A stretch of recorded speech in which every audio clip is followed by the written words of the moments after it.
자, 이번에는 인사직무 구술 면접으로 넘어가 보겠습니다. 여기에 나와 있는 질문들은 제가 추리고 추려서 여러분이 여기에 있는 것만 제대로 갖고 가셔도 면접 때 떨어지진 않습니다.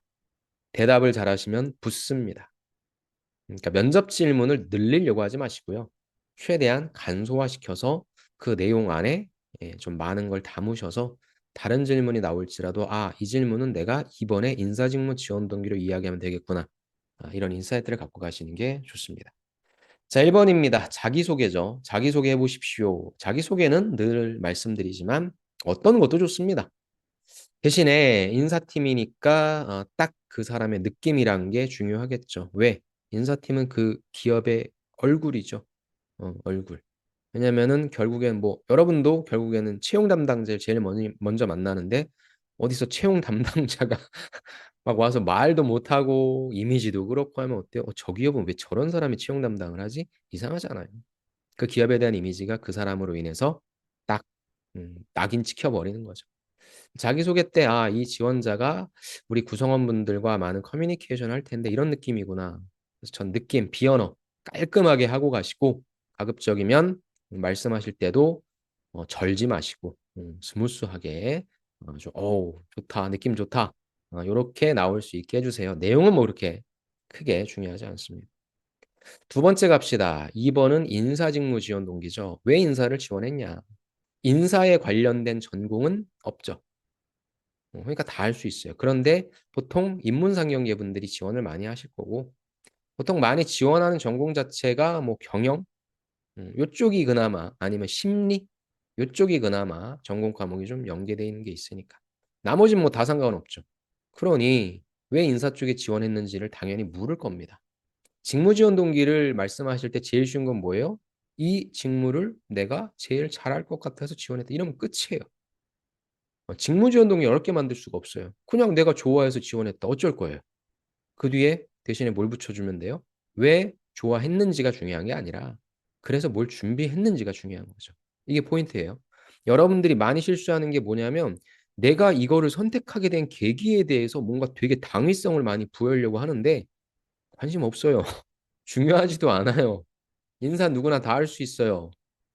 그래서 이거를 좋아하기까지 지원하기까지의 과정이 중요한 게 아니라 인사 직무로 정하고 나서 그 이후에 무엇을 준비했는지가 중요한 거니까. 그래서 저 직무 지원 동기는 인사라고 하는 직무가 어떤 의미인지 우리가 약간 좀 의미 부여한 내용들이 있잖아요. 뭐 회사의 어머니다라는 얘기도 많이 하고 구성원들 챙겨줘야죠. 뭐 그런 것들을 약간 의미 부여해서 그 일을 내가 잘 할 수 있을 것 같아서 그리고 그런 것들을 내가 잘 준비했기 때문에라고 해서 뭐 A, B, C 준비했다라고 간단하게 말씀해 주시면 되겠죠. 그래서 이번에서는 저는 여러분들이 인사직무를 하기 위해 노력했던 사항들을 간단하게 열거해 주시면 좋을 것 같고요. 3번 갑시다. 요거는 제가 꼭 이제 준비하라고 하는 건데요. 여러분이 어찌 됐건 채용 과정을 통해서 인사팀을 접했잖아요. 직접이 됐건 간접이 됐건 그거에 대해서 한번 생각해 보시는 거예요. 그리고 실제 저걸 물어보는 기업도 간간히 있습니다. 특히 채용에 관심이 있다라고 하면. 그죠? 4번과 관련해서 관심 있는 인사 업무가 뭐냐라고 하면 제일 만만한 게 채용과 조직 문화니 그거에 대해 관심이 있다라고 하면 그래요? 그럼 채용 과정을 통해서 느낀 우리 회사의 느낌은 어때요? 어때요? 라고 하는 질문은 뭐예요? 장점은 뭐니? 단점은 뭐니? 이거죠. 저것까지 준비해 갖고 가세요. 4번 같은 경우에 관심 있는 인사 업무는 방금 전에 말씀드렸지만 쉬운 걸로 가세요. 어차피 업무는 회사마다 다르긴 하겠지만 기초적인 거에서부터 이제 점점점 올라갈 겁니다. 감히 인사 기획, 제도 설계 이런 걸 말씀하시는 분은 안 계시겠죠. 어려워요. 현직자분들도 잘 못하시는데 여러분이 어떻게 합니까? 그런 거 하지 마시고 만만한 거 하십시오. 말랑말랑한 아이디어를 적용할 수 있는 거. 그 다음에 다섯 번째는 뭐냐면 인사팀은 없는 기업이 없잖아요. 대신에 뭐 제조업이냐, 뭐 서비스업이냐, 아니면은 뭐 연구. 그러니까 회사의 구성원들 중에 대다수를 차지하는 사람들이 누구냐에 따라 조금씩은 분위기도 다를 거고 이 사람들한테 해줘야 되는 교육도 다를 거고 약간 다를 거예요. 커뮤니케이션 자체도. 그래서 그런 데에 있어서의 특징을 좀 찾아보세요. 5번에 관련된 질문이 나오지 않는다 하더라도 5번에 대한 내용을 준비하면 어디에? 지원 동기랑 호부에 조금 더 구체적으로 내가 이야기를 할 수 있게 되겠죠.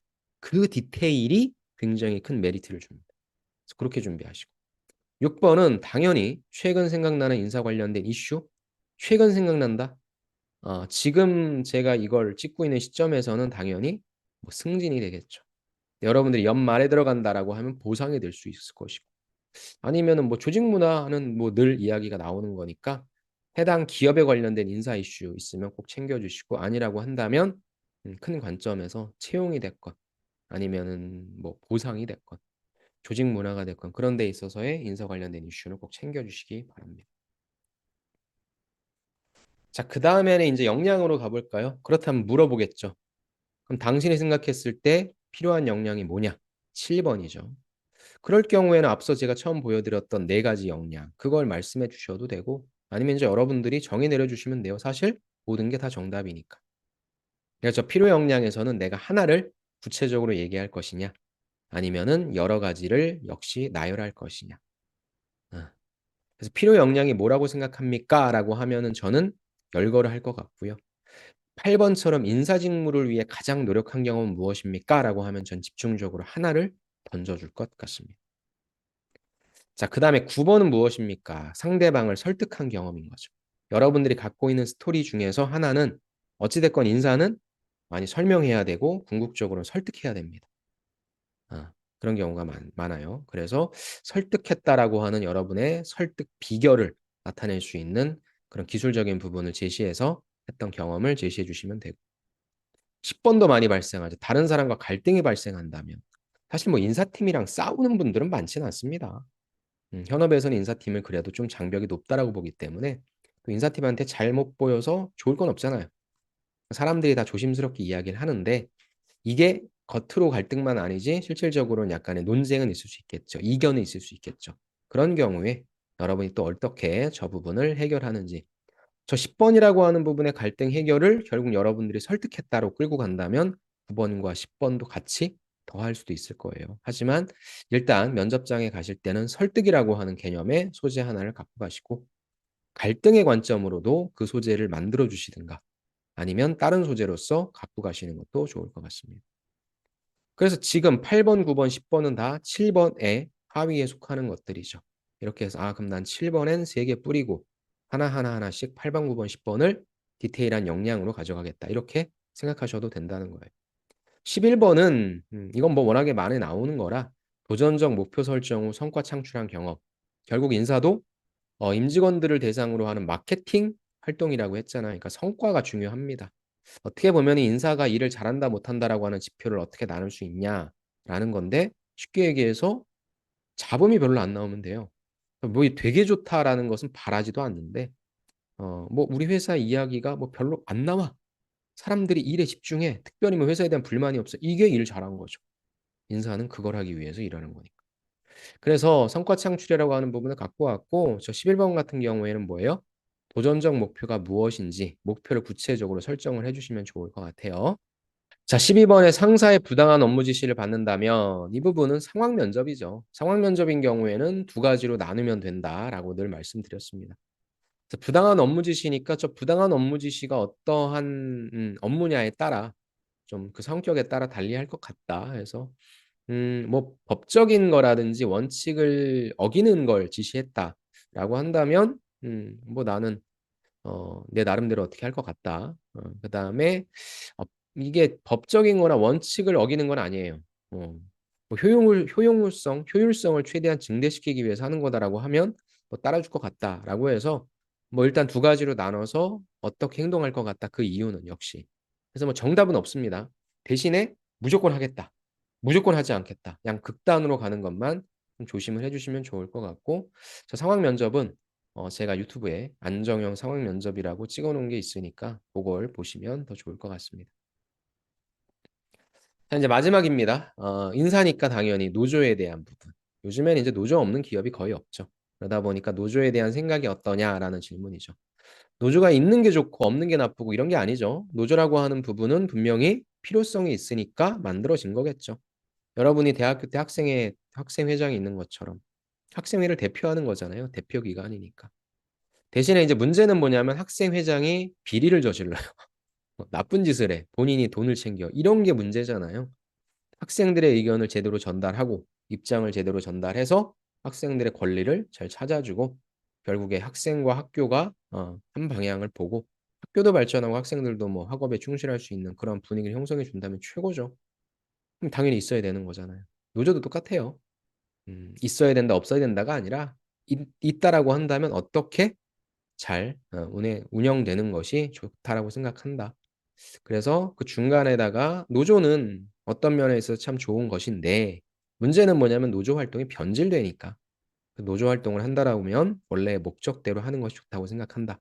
그렇게 중립적인 자세를 취해 주시는 게 좋고요. 14, 15, 16번은 요즘에 많이 나옵니다.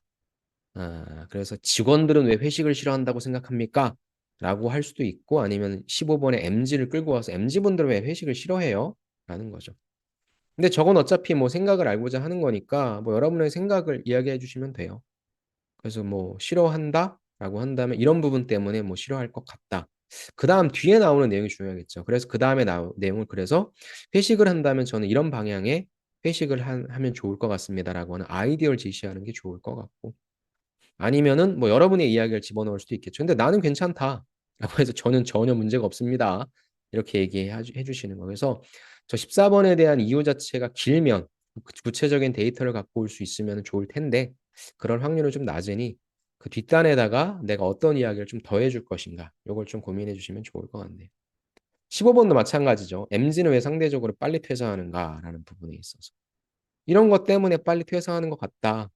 그래서 그 이유, 구체적인 데이터 넣어주시든가 아니면 나는 그렇지 않을 것이다. 아니면 그래서 요걸 막기 위해 뭐가 필요할 것 같다. 왜? 인사팀이니까. 그죠? 인사 쪽이니까 그런 부분들에 대한 제안 좋죠. 파이어족에 대한 본인의 생각. 요거는 이제 뭐 사실 파이어족이라고 했는데 요즘엔 좀 덜하죠. 워낙에 경기가 안 좋다 보니까. 하지만 빨리 퇴사한다라고 하는 건 회사 입장에서는 아까도 얘기했지만 오랫동안 같이 갈 사람이 좀 좋잖아요. 어찌됐건 회사는 회사를 떠나는 사람을 그렇게 좋아할 리는 없으니 저 부분에 대한 생각도 역시 마찬가지로 15번과 비슷하게 저렇게도 좀 볼 수 있다고 생각해 주시면 좋을 것 같습니다. 답변 구조는 똑같아요. 그래서 요즘 현상에 대해서 여러분들의 행태에 대해서 좀 어떻게 생각하는지 당연히 여러분들은 나는 그러지 않을 거다라고 하니까 아무튼 그거에 대한 생각도 견해도 제시할 수 있어야 됩니다. 일단 마지막 입사 후 포부는 구체적으로 여러분이 무엇을 하고 싶으신지 최근의 이슈 이런 것들을 갖고 와도 된다고 했고요. 아니면은 뭐 14, 15, 16에 있는 회식 문화를 바꿔보고 싶다. 빨리 퇴사하는 그걸 좀 난 막아보고 싶다. 뭐 이런 거에 대한 구체적인 제안을 해주셔도 좋아요. 그래서 14호 포부 해주시면 좋고 마지막 할 말. 날에서는 이제 또 마지막 신금을 울려야 되겠죠. 그래서 지원 동기나 뭐 입사 후 포부 때 못했던 말씀이 있으시면 구체적으로 뭘 해보고 싶다는 제안을 해주시고 아니면 여러분들의 역량을 이야기해야 되는데 이야기한 게 없으면 또 그걸 얘기해 주시면 좋고 아니면은 아까 얘기했던 채용 과정 어찌됐건 내가 인사 쪽에 채용에 관심이 있다라고 한다면 채용 과정에서 보여줬던 내가 지금 면접 보고 있는 회사에 대한 느낌 그래서 이런 부분들이 좋았고 감사하고 나도 더 좋게 해서 우리 회사를 스치는 모든 지원자분들에게 좋은 인상을 주게 하고 싶다. 그래서 비록 면접은 떨어졌지만 음, 참 회사가 보여준 예의는 너무나 좀 감동이었다라는 후기를 받을 수 있는 인사 담당자가 되고 싶다. 붙으면 뭐 당연히 회사에 대한 그런 칭찬은 할 테니까 그죠? 그래서 아무튼 그렇게 좀 마지막 할 말도 뻔한 게 아니라 여러분들이 앞서서 제가 이런저런 걸 준비했으면 좋겠다라고 하는 거 있죠. 그런 것들을 좀 잘 녹여서 말씀해 주시는 게 좋을 것 같아요. 왜냐하면 제일 안타까운 게 마지막 할 말 때 여러분들이 뭐 면접에 기회 주셔서 감사합니다. 이렇게만 이야기하고 오셔서 내가 못 보여줬다라고 하는데 마지막 할 말이 그런 거 보여주려고 있는 거거든요. 그래서 상대적으로 제가 뭐 이런저런 여러분의 견해와 특히 인사 관련된 이슈들을 많이 조사하라고 했는데 안 물어볼 수도 있어요. 그럼 그런 것들을 어떻게든지 좀 녹여내야 되겠죠. 그래서 일단 준비한 것이 있으면 그렇게 마지막 할 말에 좀 녹여내셔도 좋을 것 같습니다. 이렇게만 준비하세요. 인사는 사실상 뭐 질문이 되게 어렵다거나 그러진 않아요. 어차피 여러분이 그 면접장에서 보여주시는 비언어적인 이미지와 여러분의 똘망똘망함, 그다음에 요런 것들, 그다음에 요 주의, 견해 요런 부분들에 대한 생각 들으면 이 친구가 비록 인사를 뭐 뒤늦게 시작했지만 그래도 관심을 갖고 열심히 하려고 하는구나. 이렇게 좀 볼 수 있으니까 여러분이 너무 면접 질문 늘리지 마시고 하나의 질문을 좀 깊이 있게 대답하려고 해주시면 좋을 것 같고 내 경험만 주구장창 막 외우진 마시고 외부 그런 경험들에 대해서도 좀 많이 고민을 해주시면 좋을 것 같습니다. 그래요. 아무튼 여러분 면접 잘 보시고 원하시는 인사 쪽에 꼭 합격하시기 바랍니다. 네, 저랑 함께 하시고 싶으신 분은 저 위에 있는 오픈 채팅방 QR코드 찍으시면 저랑 같이 또 함께 하실 수 있으니까 관심 있으신 분은 눌러주시기 바랍니다. 여러분의 취업 성공을 응원하며 저는 또 다음 시간에 다시 뵙겠습니다. 감사합니다.